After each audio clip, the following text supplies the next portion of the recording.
안녕하세요. 자산 그리고 자유 아마티아 채널의 아나운서 가은혜입니다. 설명도 잘해주시고 세무에도 베테랑이신 우리 전성우 대표님께서 잘해주시고 계시는데요. 대표님 안녕하세요. 네, 안녕하세요.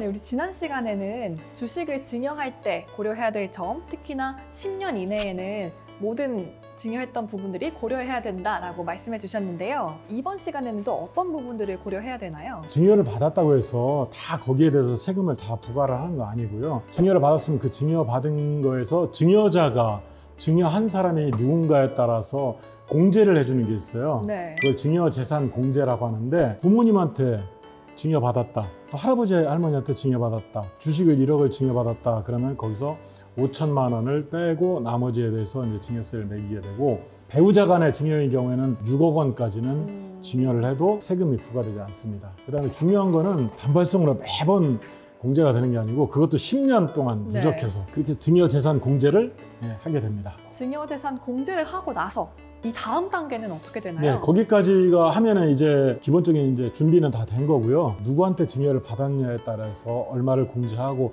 나머지가 이제 과세표준이 되는 거거든요. 과세표준은 모든 세금에 똑같이 적용되는 용어잖아요. 네. 소득세 과세표준, 법인세, 부가세 과세표준 다. 증여세율하고 상속세율은 동일합니다. 그거는 왜냐하면 개념 자체가 무상으로 물려받는다는 개념이기 때문에 2000년도부터인가 그때부터 지금까지 똑같은 세율로 유지가 되고 있어요. 최저 10%에서 50%까지 세율을 매기는 그런 제도가 있습니다. 증여세율을 살펴봤는데 할증 과세라는 것도 있어요. 이게 뭔가요?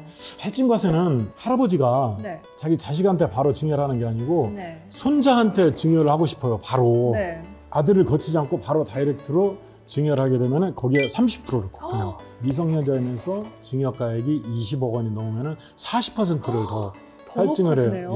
많이 할증을 하게 되죠. 대신에 중간에 아버지가 하나 어머니가 안 계셔요. 그래 어쩔 수 없이 이렇게 손자한테 바로 가는 경우에는 그런 할증과세는 적용하지 않는 걸로 그렇게 되어 있습니다. 이렇게까지 세금을 많이 내는 이유가 있을까요? 할증이 너무 많이 붙는 것 같아요. 아버지란 단계를 건너뛰게 되면은 세금이 그만큼 줄어들게 되니까, 원래는 200이어야 되는데 100밖에 안 나오게 되면은 세법이나 어떤 경제적 실질로 볼 때 불공평하다라는 걸로 해서 할증을 뭐 이렇게 추가를 하고 있는 건데, 그거는 그냥 특별한 이유가 있는 건 아니고 그냥 정책적인 그런 목적에 따라서 세금을 좀 더 정상화시키겠다 그런 차원인 거라고 보시면 될 것 같습니다.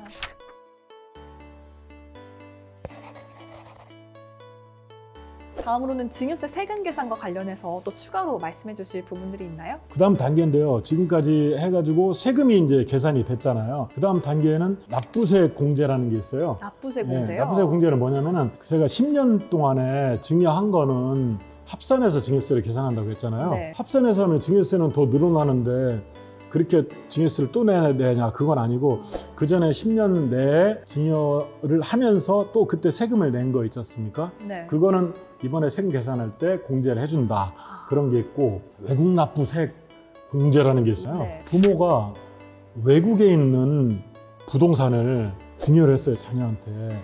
우리나라에서 그 증여세를 매길 때는 외국에서 납부한 세금은 우리나라에서 공제를 해줘요. 요즘에는 외국에 이제 부동산도 많이 사시고 외국 주식도 많이 취득하시고 그렇기 때문에 이 제도가 잘 안 쓰여졌는데, 요즘에는 외국에 있는 부동산을 증여한다라고 하면 항상 생각하시면 될 것 같습니다. 그다음에 증여세를 신고를 하게 되면은 신고한 거에 대한 또 혜택을 줘요. 세금이 뭐 예를 들면 100이 나왔다 그러면은 거기에 3%는 그냥 공제를 해줍니다. 대신에 이제 그 신고 기한 내에 다 신고를 해야 되는 것이고요. 각종 이제 세금 냈고 공제하고 다 뺐으면은 진실로 내가 내야 될 세금 총액이 딱 나오겠네요. 이제 그것만 세금 알아서 잘 내시면 됩니다. 이렇게 세금이 딱 나왔을 때 한꺼번에 이 세금이 다 내기가 너무 힘들 수도 있을 것 같아요. 왜냐면 액수가 엄청나게 많은 경우도 있을 텐데 이럴 경우는 어떻게 해야 되나요? 두 가지 제도를 두고 있는데, 분납 제도가 있어요. 세금이 1000만 원을 초과할 때는 이번 달에 1000만 원을 내고 2달 내에 나머지 금액을 내고, 그 다음에 2천만 원을 초과한다, 3천만 원이라고 가정했으면은 1,500만 원 절반은 신고기간 내에 바로 내고 2달 내에 다시 1,500만 원을 내고 이제 이자 없이 내는 거죠. 그 다음에 이제 연부연납이라고 하는 건데 용어가 좀 어려운데 이거는 아주 고액의 재산을 증여해서 세금이 뭐 몇천만 원, 몇억 될 경우에 단기간 내에 현금 마련하는 게 어려우니까 그럴 경우에는 5년 동안 나누어서 낼 수 있는 그런 제도가 연부연납 제도인데 이거는 5년 동안 이자 하나도 안 받으면 또 바로 내는 사람하고 형평의 차이가 있잖아요. 그래서 그거는 이자를 연리 1.2%로 해서 되게 싼데 아마 지금 금리가 계속 올라가니까 맞아요. 이것도 이제 변동이 되거든요. 그 이자만큼 이자를 붓고 대신에 5년 동안 세금을 나눠서 내려고 하면은 뭐가 있어야 되잖아요. 어떻게 믿고 맞아요. 그렇게 하겠어요. 그러니까 담보를 제공해야 돼요. 세금이 뭐 1억이다. 그럼 그거에 한 120%에 상당하는 담보를 제공해야지 그 연부연납을 허가해주고 그래서 5년 동안 그거를 납부를 하도록 되어 있습니다. 근데 요즘에 담보는 근데 부동산 담보로 하시는 분들도 많고 납세보증보험증권이라고 있거든요. 그걸 또 담보를 해주는 회사가 있어요. 보증회사가 자기 부동산을 담보로 안 하더라도 이 보험증권만 수수료를 내고 이렇게 하면은 담보를 제공해서 하는 제도가 있습니다. 증여세는 그렇게 분할해서 납부할 수 있는 몇 가지 제도가 갖춰져 있다고 이렇게 생각하시면 되겠습니다. 어쨌든 신고 기간 내에 신고만 하게 된다면 납세는 어쨌든 자유롭게 할 수 있는 부분이 있으니까 네네. 신고를 빠르게 하는 게 더 중요하겠네요. 신고는 이제 신고 기한 내 반드시 해야 된다. 네. 세금을 설사 당장 못 내더라도 세금을 안 내도 신고만 하면 그건 공제가 되는 거기 네. 때문에 내가 세금 낼 형편도 안 되고 뭐 해서 세금 뭐 나중에 내지 이렇게 한다고 해서 신고를 안 하시면 안 되고 무조건 네. 신고를 하셔야 됩니다. 알겠습니다. 네, 그 밖에 증여세를 납부하는 데 있어서 또 알고 있어야 하는 점들이 있나요? 증여세가 이제 특이한 제도가 있는데요. 이게 연대납세 의무 제도가 있습니다. 그러니까 원래는 증여 받은 사람은 세금을 내잖아요. 네. 근데 증여자가 또 연대해서 납부할 의무가 있어요. 예를 들면 증여를 받은 사람이 어떻게 하다 보니까 그 주식 가치가 막 엄청 떨어져가지고 그 주식으로도 세금을 못 받고 증여를 받은 사람이 재산이 하나도 없게 됐어요. 네. 근데 세금 증여세 신고도 안 하고 세금도 안 냈어요. 그럼 네. 국가의 입장에서는 틀림없이 증여세는 발생이 됐는데 누군가로부터 낼 증여세는 사람이 받아야 없는 거죠. 되니까 네.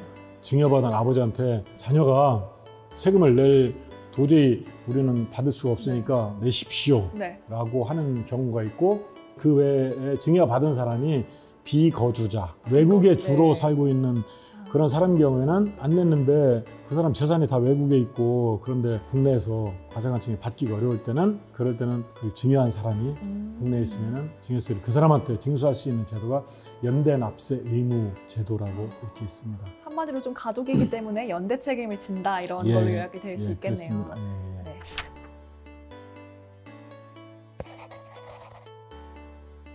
만약에 부모가 자녀에게 주식을 증여하면서 증여세도 대신 내줍니다. 그러면 어떻게 되는 거예요? 대신 내줄 수 있어요. 주식을 뭐 10억 원어치를 증여했다.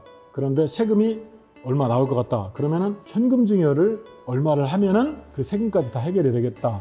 세금이 나오면 그 증여받은 걸로 현금으로 세금을 내야 되니까 이런 사례는 아주 왕왕 있습니다. 예를 들면 주식을 20억 원어치를 증여를 했어요. 네. 그런데 그때 현금을 10억 원을 같이 증여하면 30억 원을 증여하는 꼴이 되잖아요. 아, 네. 그럼 30억 원에 대한 증여세를 얼마가 나오냐면은 9억 8,900만 원이 나와요. 주식 20억 원 증여한 거는 증여받고 아까 현금 10억 원 증여했잖아요. 그러니까 그 10억 원으로 9억 8,900만 원 증여세를 내면은 해결이 순환 논리에 빠지지 않고 네. 바로 이제 증여세를 내게 되죠. 그렇다면 사실 자녀에게 소득이 있어서 증여세를 바로 낼 수 있는 능력이 있다면 문제가 해결되는 거 아닌가요? 문제가 없습니다. 그쵸? 근데 문제가 있을 수도 있는 게 네. 본인의 자금 능력이 아무리 있다 하더라도 아버지가 대신 내줄 수도 있거든요.